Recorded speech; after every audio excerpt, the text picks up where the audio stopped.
literally, I got phone calls as soon as the verdict came in from Aunt Mildred, from Clarence Jr., Clarence Sr., who are Jordan's great aunt, his uncle, and his grandfather.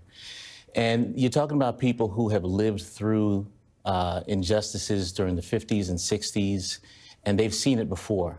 So Aunt Mildred sat in that jury room, and in the courtroom, and she watched that jury while pictures were going up and videos were going up. And at a certain point, she looked at me and she said that she felt that this jury was not going to give Jordan justice, and that's exactly what happened. I think the last 2 days of trial were the most difficult days because it seemed that there was a downward spiral. The case went in, I think, well, in terms of what the district attorney put on, but those last 2 days when they dropped that higher charge of manslaughter 2 and a juror put down his head and shook it, that body language was telling. It meant something. Maybe they were frustrated with the system, they were frustrated with how things were going, and when they came back with a verdict that did not make sense, one where they allowed a man to walk away after, on video, killing another civilian, it was just too much for the family to bear. Now, speaking for myself, I firmly believe that Jordan Neely's family was denied justice with Penny's acquittal and the second-degree manslaughter charge that was thrown out after the jury deadlock last week. Manhattan District Attorney Alvin Bragg says he respects the verdict. Jordan's father has filed a wrongful death suit against Penny in New York Supreme Court. To the extent you can tell us, as the family's lawyers, where can they go from here? Well, a civil trial, I want everyone to understand, the burden of proof is different. In a criminal trial, you're going to deny someone of their freedom, of liberty. And so for that, it has to be a unanimous verdict, and it has to be, everyone has to decide. But in a civil case, it's not beyond a reasonable doubt. It's literally what's more likely than not. And it can be 5 out of 6 jurors. You're not dealing with 12, you're dealing with 5 out of 6. But importantly, in a civil case, Daniel Penny has to sit for a deposition. He has to answer questions about what he was doing and what he was thinking and what was happening in those moments. He didn't have to do that in a criminal trial. And I think that once a jury hears that a trained man who should have known better, someone who literally, if you read the manual that the Marines had for these types of chokes, you're supposed to let go. Even at war, the enemy is allowed to surrender. And Daniel Penny never gave Jordan Neely a chance to surrender. How personal it is to snuff somebody's life out and literally squeeze the life out of them. That's what happened. And the civil trial has a different, as you said, different bar to reach. But what troubles me, and I want your response as one of our prominent lawyers. I started to say civil rights lawyers, but you do all kind of law, especially civil rights. Doesn't it put all citizens, black and white, at risk if we start saying legally people can take law into their own hands, even if it ends up a fatality? I mean, this beyond race, and I think race may have been involved here, but beyond race, isn't this a dangerous precedent? Absolutely. Vigilante justice cannot be allowed anywhere. And again, it's a slippery slope to say someone who's trained to kill can get off. It sends a message that someone who's not trained can be reckless. And you can even act if you're afraid. Just because you're afraid, you can do something to someone. And listen, Rev, I absolutely understand the concept of being afraid in the city. I understand seeing crimes happen. I grew up in Brooklyn. Right. I watched a woman get attacked on my block when I was first-year law student, and I intervened in a crime. I fought with a man I didn't know for a woman whose name I didn't know. And I punched him until he stopped moving. But when he stopped moving, I stopped. Right. So with courage must come control. And with courage must come compassion. And I don't see that happening in the Daniel Penny case. Daniel Penny's actions, fatal as they were, have endeared him to many conservatives who see him as some kind of hero. This includes, of course, our next president, Donald Trump, who, like Penny, was also recently prosecuted by the very same Manhattan District Attorney's Office in the hush money trial. Meanwhile, J.D. Vance offered to host Daniel Penny at today's Army-Navy football game. There have been some reports Penny is there, but NBC hasn't confirmed it yet. When you think of this is the same J.D. Vance that talked about Haitians were eating people's pets in Ohio, I personally have to think about where race is involved in this, but how is the family processing Jordan's killer being elevated like this by none other than the president-elect of the United States?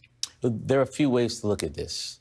I don't have a problem with the president inviting him to a football game. I think every American should have an opportunity to meet their president. What I have a problem with is the messaging. Where's the invitation to the Neely family? Because Daniel Penny doesn't just represent Daniel Penny, he represents questions about how we treat people who are mentally ill, how we treat other citizens who are struggling. And you can't invite one half of the question or one half of the problem without inviting the other half. Why not bring in the Neely family and talk to them about what were you going through? What can we do as leaders to help so that this doesn't happen to another family? I think the issue has national attention, and that's why people from Washington are looking. But the solutions have to come from our leaders, and you have to have everyone at the table to talk about it. So you can't be the president of some, you have to be the president of everyone. And I remember when he was president before, George Floyd happened under him, Ahmaud Arbery happened under him, Breonna Taylor happened under him. I don't remember. Maybe I missed something. I was involved in all of them cases. I don't remember the families being invited anywhere. I agree. But quickly before I let you go, what if this was reversed and it was a black man choking a white one to death? Or imagine even if both men were white. Then what do you think would happen? So here's the thing. Some people were upset. A lot of people were upset when Daniel Penny was arrested and charged. But whether his name is Daniel Penny, Daniel O'Reilly, Daniel Napolitano, Daniel Johnson, whenever there's action, there has to be accountability. And when one civilian kills another civilian, no matter what they look like, it's up to the community to judge. And so that's why it was necessary for him to go through this process and let the community say whether or not they believed he was guilty. That's the bottom line. No matter who it is, this is the process that's supposed to happen. But we're going on to see what happens in civil court with some more of the community hearing at a different level what has to be held accountable. Thank you for being with us, Attorney Lyndon Edwards, attorney for the family of Jordan Neely. And NBC is now confirming that Penny was indeed at the football game with President-elect Trump and Vice President-elect J.D. Vance just moments ago. Joining me now is Congresswoman Robin Kelly, Democrat of Illinois. Congresswoman, good to have you with us tonight. I know the story Thanks we for just having me. Thank you again.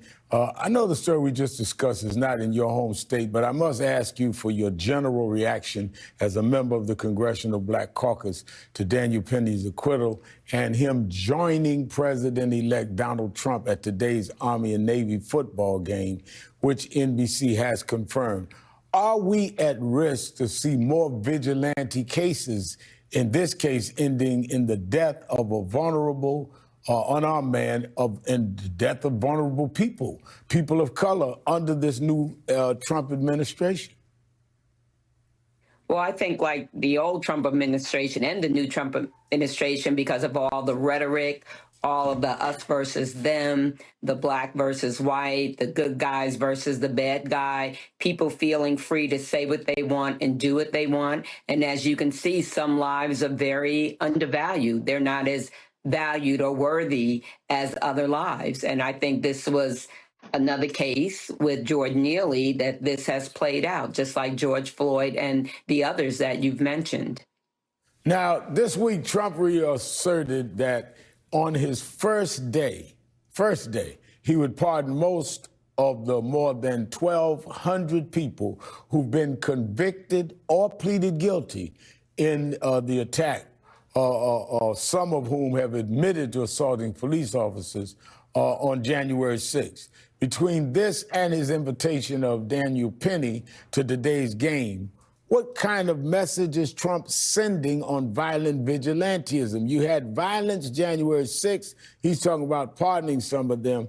You had violence with Daniel Penny, unarmed man who was not fighting him. and he's taking them to a football game. It sends a horrible message. And I don't know if you remember, Reverend Al, but I was one of the last 20 out, stuck in the gallery on my hands and knees, 20 of us or so, not knowing, and about 7 or 8 of us were CBC members, not knowing if we were going to get out unharmed or not. And if it wasn't for them shooting that woman, which made the mob pause, that's how they could come and get us. And here we are running downstairs, running through halls to the safe place. So for me, it's personal, beside the message it sends publicly. I think it's absolutely horrible. As your last guest said, he can invite who he wants, but not under these circumstances. Now, staying with that, Trump is also calling for current and former House members to be imprisoned for their efforts to impeach him or for their work on the January 6th committee. President Biden is reportedly considering preemptive pardons for people that Trump has named specifically, like Senator-elect Adam Schiff and former Congresswoman Liz Cheney. Are you worried about the safety of your colleagues in the next Congress, and what's your stand on preemptive pardons?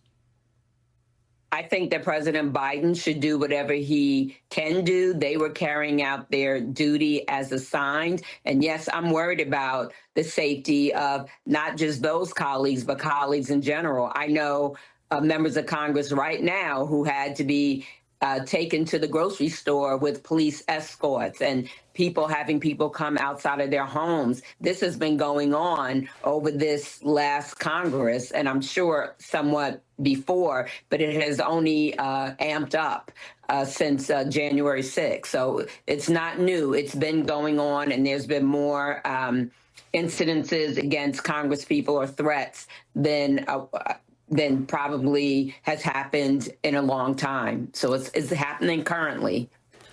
The incoming Trump team is reportedly considering a purge of top Pentagon officials. Trump's also threatened to prosecute military officers that facilitated the Afghanistan withdrawal. And he and his top defense pick, Pete Hegseth, have promised to purge our armed forces of woke policies and leadership, replacing the latter with loyalists to the president-elect. How can Democrats in this next Congress fight back if Trump does attempt to politicize our military? We definitely need to speak up, speak out. And also, I'm hoping that our Republican colleagues don't think this is okay. We have many veterans that serve in Congress, and hopefully they're going to speak up too, at least for the first 100 days. The vote will be tight, period. But for the first 100 days, the vote will even be tighter. And maybe because of that, we'll be able to rectify that or stop some of his actions. And hopefully my Republican senators will not let the Fox News commentator take that position. He does not deserve it. Congresswoman Robin Kelly of Illinois, thank you for being with us. Now with a quick update on some breaking news, ABC News has agreed to pay $15 million toward Donald Trump's presidential library to settle a lawsuit over anchor George Stephanopoulos' inaccurate on-air assertion that the president-elect